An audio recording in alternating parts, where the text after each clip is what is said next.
right, we are here with Corey Lajoie, the driver of the number 7 Spire Chevrolet.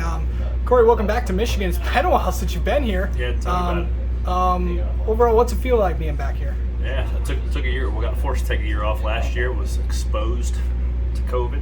Didn't have it, but the rules were a bit skewed last year, so missed it. Josh Berry fielding for me last year, so it's good to be back here in Michigan. It's one of my favorite tracks.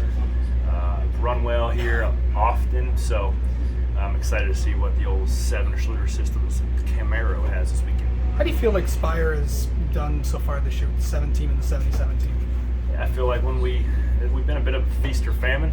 If we finish, we usually finish in the top 20. We contended for a win there in Atlanta, but had a lot of mechanical failures and some driver mistakes as well. So just feeling the new car out and understanding how to, build a rock solid car. We found out a lot of the weak links on it ourselves by trial and error, unfortunately. So I feel like what we've controlled, we've done a pretty good job with it. But I don't think the points position and a lot of the stats from the year really are indicative of how we performed as a team.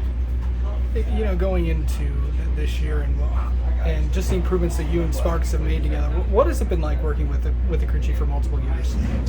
Yeah, I mean, it makes communication easier, and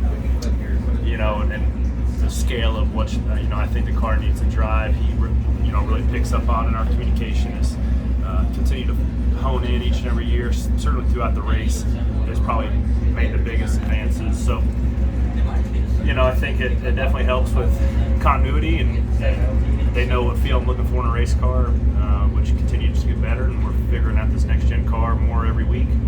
So I've not only worked with Sparks for 3 years now, I've worked with Roy for 4 years.